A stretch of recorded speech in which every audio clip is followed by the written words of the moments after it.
In the heart of New Orleans, renowned for its vibrant culture and mystical undercurrents, there was an antique shop known only to locals and the bravest of tourists. Marie's Emporium was its name, and it was owned by Marie Dufresne, a middle-aged woman known for her knowledge of the spiritual world. She had things like vintage jewelry, old books, and most intriguingly, dolls. These weren't just any dolls. They were known as whispering dolls, crafted using traditional voodoo techniques.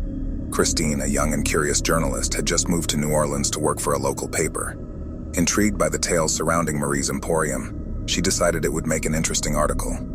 Upon entering the shop, Christine felt a sudden drop in temperature as if walking into a world suspended in time. Marie greeted her with a kind smile, her eyes appearing to see beyond the visible world. Christine explained her purpose, and Marie was happy to share stories but warned her that the whispering dolls were not to be trifled with. She explained that they were conduits, designed to communicate with spirits for guidance, but they could also attract unwanted attention from malevolent entities if misused. Undeterred, and thinking it would make a great angle for her article, Christine bought one of the whispering dolls, a small figure, no more than 6 inches tall, dressed in vintage clothing and made of stitched cloth and straw. Marie provided her with instructions. She was to light a white candle, place offerings of food and rum around the doll, and speak her questions out loud, but only between midnight and 1 a.m. when the veil between worlds was thinnest. Above all, Marie emphasized, she must never, under any circumstances, take the doll out of its protective circle of salt. Christine followed the instructions meticulously that night. At exactly midnight, she lit the candle, laid out the offerings, and sat down with her notebook, ready to document her experience. Feeling a little foolish, she spoke out loud, asking the doll about her future in journalism. A gust of wind blew through the room, extinguishing the candle. She fumbled to light it again, and when she did, she found the doll's head tilted to one side as if listening. At that moment, she heard it. A whisper so soft she thought she was imagining things. But the voice grew louder, repeating a phrase that sent chills down her spine. Curiosity killed the cat. Feeling disturbed but intrigued, Christine wrote down her experience and decided to go to sleep, making sure to store the doll back in its salt circle as Marie had instructed. The next day, Christine published her article, which became an instant hit. Encouraged by her newfound popularity, she decided to push the boundaries. Ignoring Marie's warning, she took the doll out of its salt circle to take some artistic photographs for her follow-up article. That night, she once again set up the ritual, but noticed that the atmosphere had shifted. It was heavier, almost suffocating. Unperturbed, she began asking questions again, but this time, the whispering voice was different. Darker, more menacing. "Who are you?" Christine asked, her voice trembling. "A friend," the voice replied, followed by a low, sinister laugh. Over the next few days, things took a dark turn. Christine started hearing whispers even when the doll was not activated, and she saw shadowy figures lurking in her peripheral vision. Her articles grew darker in tone, focusing on death, despair, and hopelessness, alarming her colleagues and friends. Terrified, Christine decided to consult Marie, who was visibly disappointed upon hearing that Christine had broken the rules. Marie agreed to help, but on one condition: Christine was to write an article warning people about the dangers of misusing spiritual artifacts. Marie conducted a cleansing ritual, banishing the malevolent entity that had attached itself to Christine through the doll. The atmosphere lifted instantly, and Christine felt like a huge weight had been removed from her shoulders. True to her word, Christine wrote the cautionary article, emphasizing the importance of respecting spiritual traditions. Her tone returned to normal, but she never forgot the eerie experience she had undergone. As for the whispering doll, Marie placed it back in its protective circle of salt, whispering a prayer to keep it, and others, safe from the malevolent forces that lurk on the other side. However, Marie knew that despite her best efforts, there would always be those who would be drawn by the allure of the unknown, ignorant to the dark forces they might unleash. She could only hope that the lessons learned by Christine would serve as a warning to others. Some doors, once opened, can never be fully closed.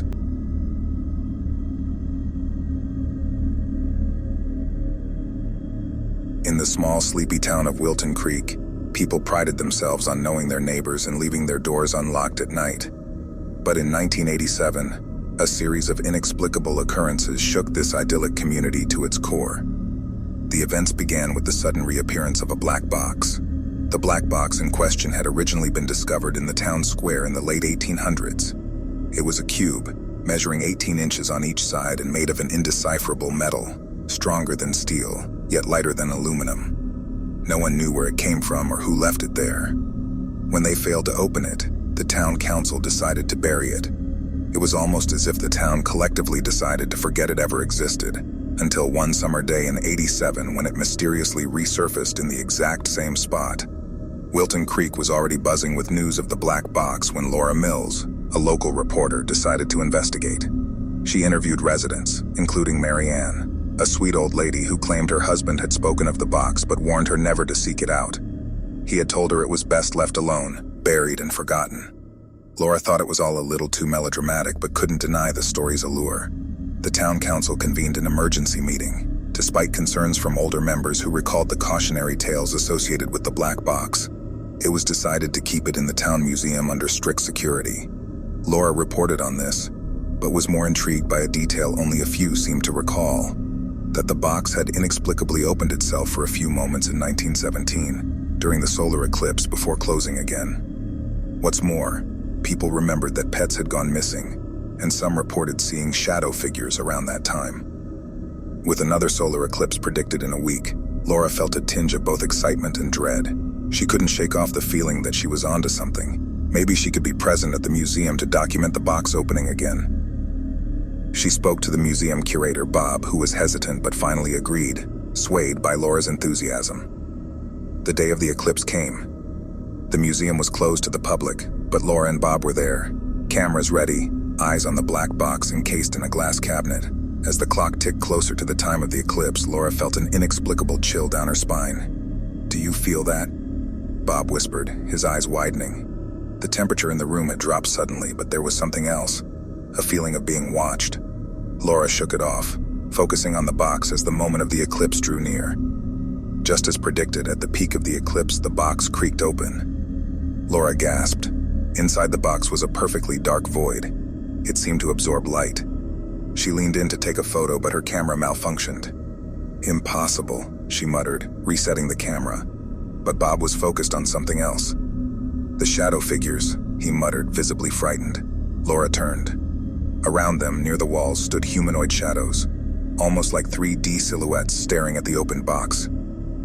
Before she could scream, the box snapped shut and the figures vanished, leaving an icy chill in their wake. Nobody believed their story. Bob was fired from the museum, cited for creating a public scare, and Laura's piece about the event was deemed too sensational, damaging her reputation. But something even more troubling happened. People began to disappear.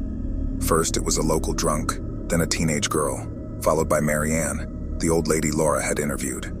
The disappearances were front-page news. Then, just as inexplicably, the missing persons began to return.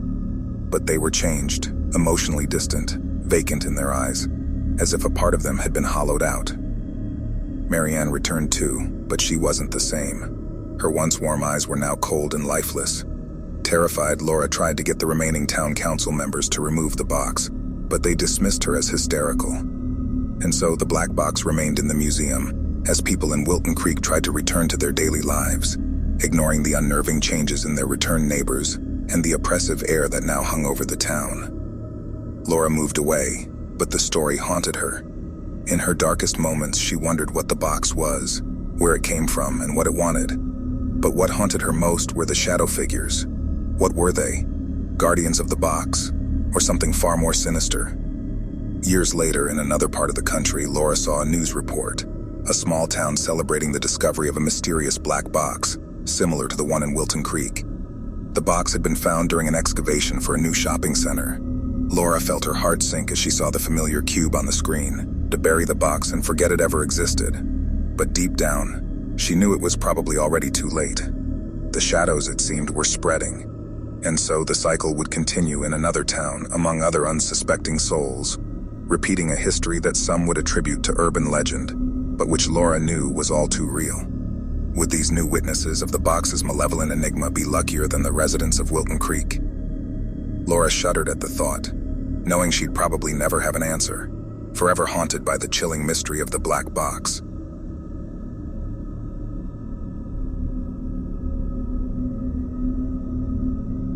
On a chilly evening in December 1971, the small town of Ridley, Massachusetts became the epicenter of a mystery that remains unsolved to this day. The tight-knit community prided itself on being close and caring, and the townspeople were active listeners to their local radio station, WRL'd. The station, known for its quaint shows and community news, was a beacon of normalcy for Ridley. But on that particular evening, something extraordinary happened. At 9:27 p.m. in the middle of a Christmas carol, the song was abruptly interrupted by static, followed by an eerily calm voice. "Do not be afraid. Watch the woods." The message repeated 3 times before returning to regular programming. Listeners were baffled. The phone at the station started ringing off the hook. Concerned citizens inquired about the strange interruption. However, the station manager, Bob Mitchell, and the on-duty technician, Lucy Green, were equally perplexed. They hadn't noticed any glitches, and the backup logs showed no breaks in transmission. The next morning, the mysterious broadcast was the talk of the town. Locals shared theories, ranging from a practical joke to a malfunctioning transmitter. But the strangest part was yet to come. 3 days after the broadcast, 16-year-old Clara Johnson went missing. Her last known whereabouts were her own backyard, which bordered the town's dense forest. Search parties combed through the woods, but there was no sign of Clara. As days turned into weeks, another disturbing incident occurred. Jane Foster, a schoolteacher, was walking her dog near the same woods when she claimed to see an uncanny blue light emanating from deep within the trees. Drawn to its allure, she began moving towards it. However, her dog, sensing danger, pulled away, snapping her out of a trance-like state. When she returned to her senses, the light was gone. Now the townspeople were truly alarmed. The broadcast's message, "Watch the woods," took on a sinister meaning. Parents kept their children indoors, and few dared to venture near the forest after dark. Soon, another broadcast interruption occurred. It was 9:27 p.m., exactly a month after the first. This time, the voice was more urgent. "They are watching. Stay away." By now, the police were involved, trying to trace the origin of these messages. Yet all their efforts drew a blank. The radio waves showed no sign of external interference. It was as if the messages were coming from within the station itself. On the night of the second broadcast, Mark Walters, a retired Army veteran and a known skeptic, decided to camp near the woods to debunk the wild theories. Armed with a flashlight and a radio, Mark set up a tent near the forest's edge. He documented his night through a series of recordings. At 2:15 a.m., he mentioned a soft humming noise and a slight temperature drop. By 3:45 a.m., he spoke of a distant blue light, similar to Jane's account. His last entry at 4:12 a.m. was a panicked voice saying, "There's someone here. They're not human." Mark was found the next morning, his radio and tent in place, but with no sign of struggle. He looked peaceful, as if asleep except for his wide-open eyes, filled with a horror that no one could fathom. The mysterious incidents continued. More people reported seeing the blue light, though no one else went missing. Ridley became a ghost town after dark, the once lively community now in the grip of an unspeakable fear. The final broadcast came on the eve of Clara's disappearance's anniversary. This time the voice was soft, almost pleading, "Help us, the woods trap souls." After this, the broadcast stopped, but the terror didn't. Clara was never found, and neither were answers. In subsequent years, the Ridley Woods became an infamous location for paranormal enthusiasts and investigators. Many reported electronic malfunctions and eerie sensations when near the forest, but no one could decipher the mystery. Today, a large fence surrounds the woods with signs warning of the dangers within. Ridley's residents avoid talking about the year of the broadcast, but the memory lingers.